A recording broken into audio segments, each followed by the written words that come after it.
Hi everyone, welcome to the last part of our autumnal wreath picture from Rita Berman's Meine Reise Durch Europa. We're just going to deal with the remaining little bits and bobs. Last time we did the mushrooms and the leaves and the tendrils and bits and pieces, vines. So hopefully you've caught up with all of that and we're ready to do just the final bits. Now what I'm going to try and do is balance out the colours a little bit in this. We've got some purples down here and nowhere else.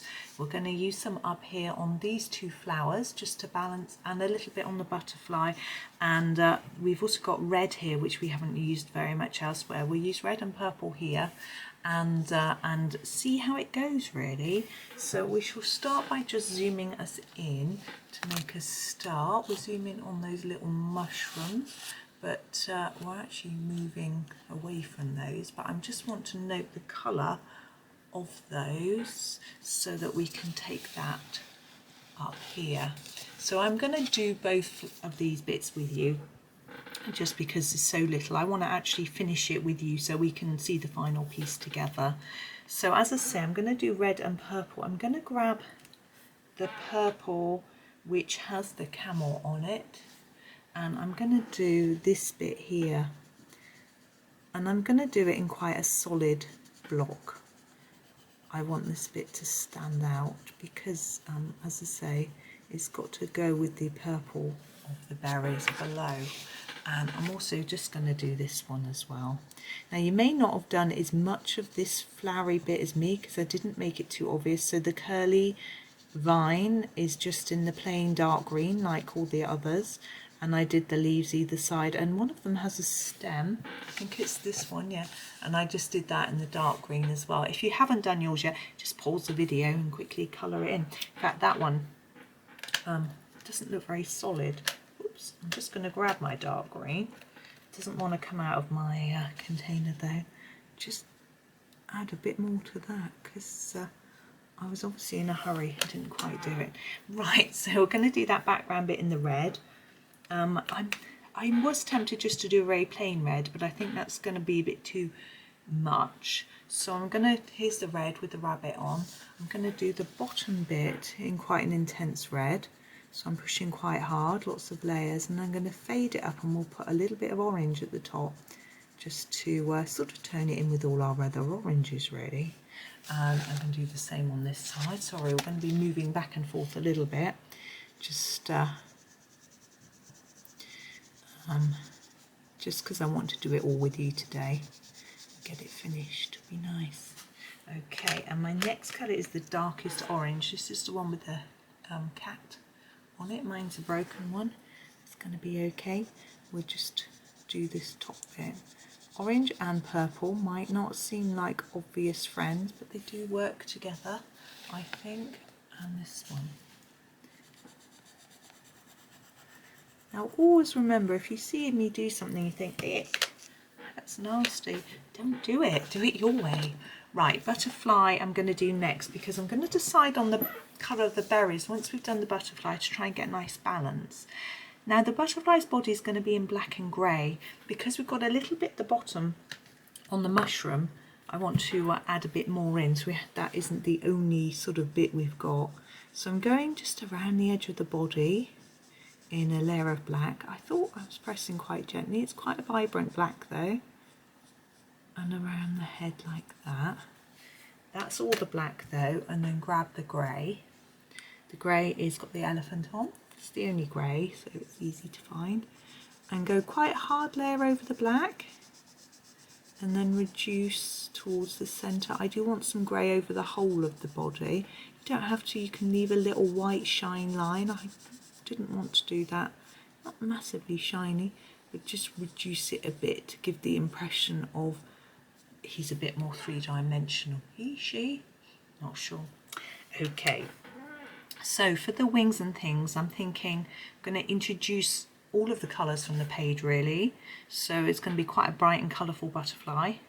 So I'm just trying to work out quite how I am going to do that. I think what I'm going to do is take the purple first. This is the fishy purple, and I'm going to do these bits. I think people call them eyes. Not sure whether they're and here, look. And this is just a really dark layer. This quite pretty, isn't it? Pretty purple. I may leave those dots white because I don't think I'm going to get in there with a colour, particularly those, but we'll see. Okay, now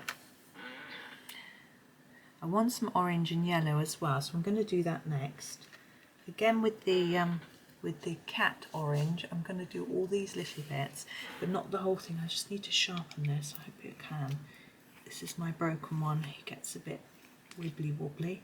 Okay, he's good. He's fine. So what I'm going to do is do a hard layer and then reduce. Lots of layers and less like this, and I'm going to add in some lighter colour in a minute. You'll see. But I'm going to do all of these little bits the same.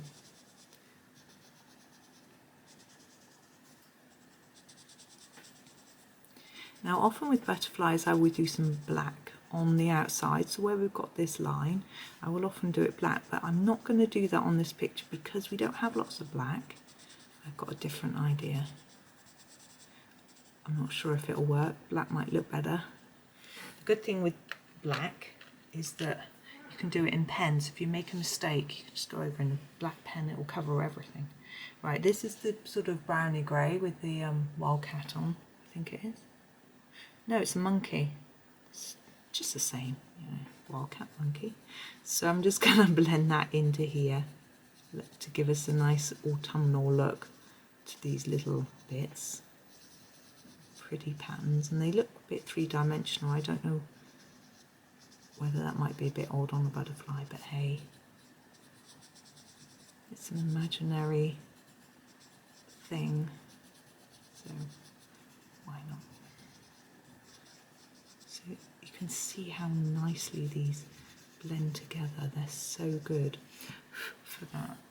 Okay, now this piece in the background, sorry, I'm just going to wipe my nose.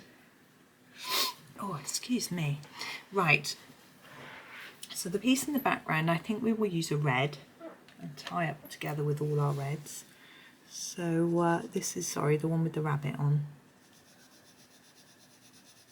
And I'm going to do this quite flat. You know, nice solid red colour. Let's stand out.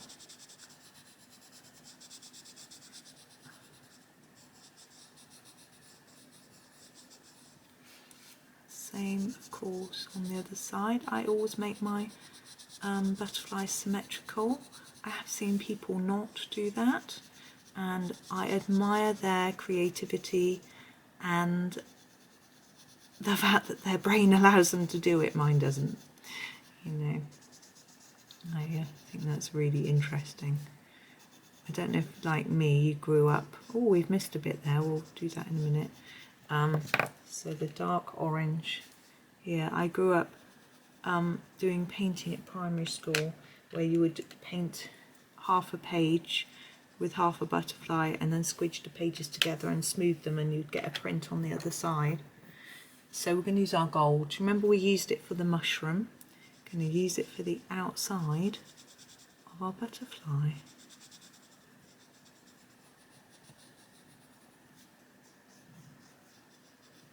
To just finish off those wings with a bit of a special look. Now, if you're using pencil, I have heard that if you use a gold or silver or whatever pencil with another colour underneath, so a yellow under a gold, can make it look more vibrant. It's worth a try.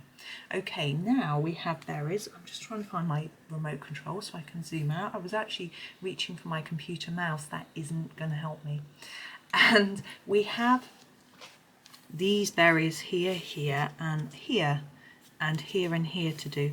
Now, I think I'm going to do these oval ones all the same, and I'm going to choose I was thinking about a purple.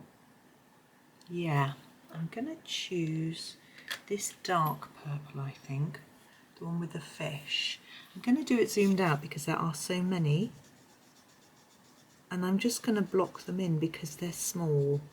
I know with the blackberries we did all sorts of fancy bits and bobs, but I'm not with these. I'm just going to leave them as they are.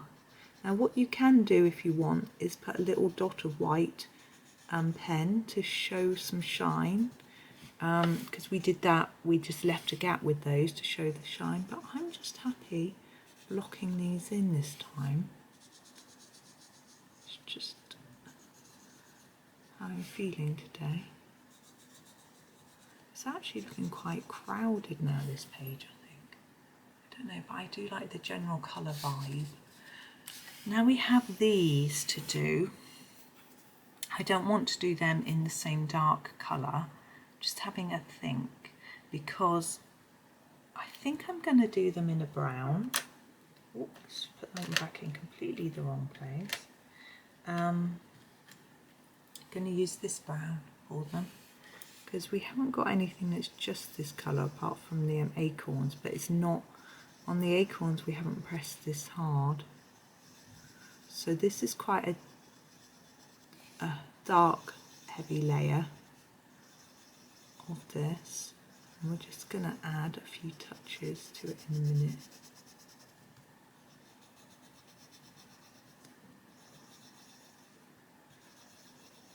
Okay, now I'm not going to go for the dark brown, I'm actually going to go for the black. That's because we've got a lot of dark brown in these and they're quite close by, so I want it to look a little bit different. So the bottom of each berry, just going to add a little bit of black, just to darken up part of it. You could go all the way around the edge and leave a gap in the middle like we did for the blackberries, but I'm just going to do it at the bottom, doing it a little bit differently.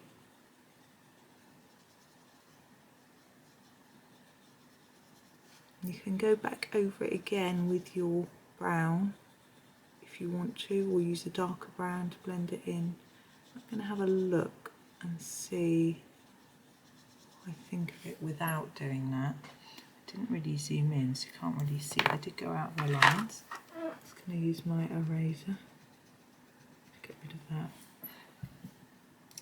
I'm going to leave them like that. I'm not going to go too much with those.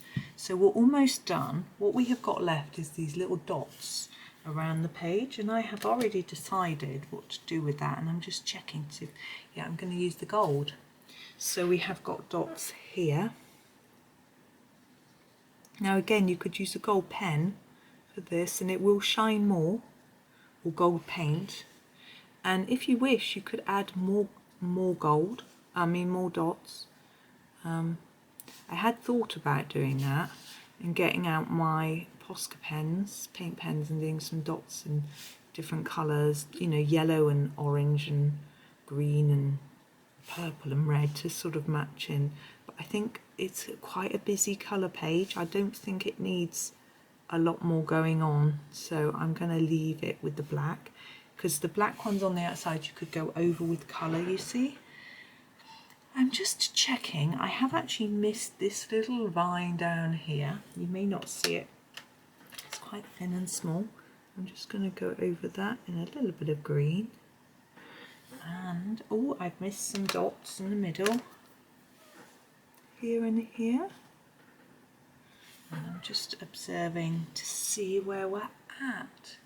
I think, although it's a bit wonky, apart from being a bit wonky and a bit too zoomed in, I think we're done. So that was great fun. I really enjoyed colouring that one with you. I hope that that you enjoyed it as well, and that you either coloured along with me or got some ideas for leaves in your other books.